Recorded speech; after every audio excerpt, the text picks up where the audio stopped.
काही माणसं फक्त वयाने मोठी होत नाहीत, ती अनुभवाने, शहाणपणाने आणि कर्तृत्वाने उंच होत जातात. आज आपण साजरा करत आहोत आमचे आदरणीय, मनाने अतिशय प्रेमळ, आमचे लाडके मोठे बाबा यांच्या 75 वर्षांच्या सुवर्ण प्रवासाचा सोहळा.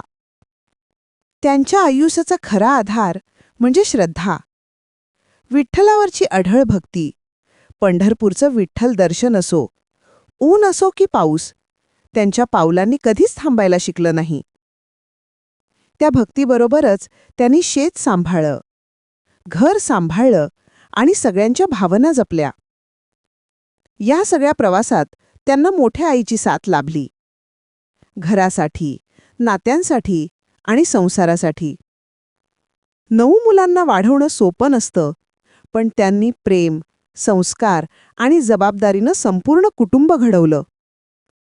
औपचारिक शिक्षण फक्त 4थी पर्यंत, पण बुद्धी आणि हिशोबात मात्र कोणालाही मागे टाकणारे.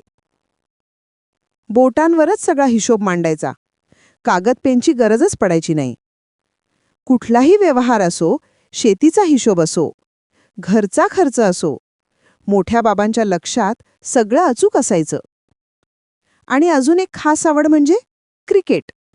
सामना लागला की मोठे बाबा पूर्ण लक्ष देऊन बसणार. प्रत्येक चौकारावर आनंद, प्रत्येक विकेटवर तिखट प्रतिक्रिया. कधी खेळाडूंना सूचना, कधी टीव्ही समोरच स्वतःचं ॲनालिसिस. मोठ्या बाबांसाठी क्रिकेट हा फक्त खेळ नाही, तर उत्साहाचा विषय आहे. मोठ्या बाबांनी फक्त कुटुंब नाही, तर आपल्या लहान भावांनाही मुलांसारखं जपलं. भागवत बाबा, साहेब बाबा आणि नाना, त्यांच्यावर त्यांनी वडिलांसारखं प्रेम केलं, मार्गदर्शन केलं आणि प्रत्येक संकटात त्यांच्या पाठीशी उभे राहिले. गावातही मोठ्या बाबांचा खूप मान आहे. त्यांच्या शब्दाला वजन आहे, त्यांच्या वागण्यात आदर आहे. गावातली काही नाती ही फक्त कुटुंबापुरती मर्यादित नसतात, ती परिवारापलीकडची असतात. आणि अशा प्रत्येक नात्यात मोठ्या बाबांनी आपला ठसा उमटवला आहे. त्यांचा आम्हाला मनापासून अभिमान आहे. आणि मग येतो तो गावातला प्रसिद्ध ठिकाण, बदामाच्या झाडाखालील रोजची सभा. सकाळ असो की संध्याकाळ, त्या झाडाखाली हजेरी पक्की.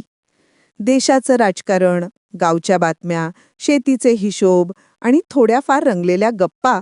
त्या बदामाच्या झाडाखाली मोठे बाबा आणि त्यांचे मित्र जगाचा सगळा हिशोब लावत असतात. कधी सरकारला सल्ला, कधी गावाला दिशा आणि कधी एकमेकांनाच तिखट प्रतिक्रिया. आणि या सगळ्या प्रवासात नेहमी एक खास साथ होती, पाटील बाबा. फक्त भाऊ नव्हे, तर जीवाभावाचे मित्र. शेतात असो, गावात असो, आनंदाचा क्षण असो की काळजीची वेळ, दोघेही नेहमी खांद्याला खांदा लावून उभे असत. कधी मनमोकळ्या गप्पा, कधी हलकसं भांडण, पण नातं मात्र घट्ट. तुझं माझं जमेना, तुझ्या वाचून करमेना. दोघांची जोडी अशी होती की एकाशिवाय दुसरा अपूर्ण वाटायचा. आज पाटील बाबा आपल्या सोबत नाहीत, पण त्यांची आठवण मोठ्या बाबांच्या आयुष्याचा अविभाज्य भाग आहे. आणि आता एक छोटंसं गुपित. 9 मुलांमध्ये एकावर जरा जास्त प्रेम आहे असं आम्हाला नेहमीच वाटतं. हो, अनुपदादा. काहीतरी वेगळंच नातं आहे त्यांचं. थोडी आमची तक्रार होती. आणि खरं सांगायचं तर अजूनही आहे. आमच्यापेक्षा त्याच्यावर जरा जास्तच प्रेम असतं आणि अजूनही असतं असंच वाटतं. पण ठीक आहे, कारण तो मोठ्या बाबांचा लाडोबा आहे. आणि आमचं शेंडेखोळ, अक्षू, घरातलं सर्वात लहान, थोडा खोडकर, थोडा हट्टी. त्याला जरा बोलणं जास्त मिळालं असेल, कधीकधी रागावणंही जरा जास्त झालं असेल. पण खरं सांगायचं तर मोठ्या बाबांना सर्वात जास्त काळजी त्याचीच असते. आणि त्यांच्या आयुष्यातली खरी आनंदाची किरणं म्हणजे अमेय, शिव आणि भार्गवी. त्यांच्यासोबत असताना कडक मोठे बाबा अचानक मऊ होतात. 75 वर्षांचा अनुभव, 75 वर्षांची भक्ती, 75 वर्षांचं न संपणारं प्रेम. मोठे बाबा, तुमच्यामुळे आम्ही आहोत. तुमचा आशीर्वाद हेच आमचं खरं बळ आहे.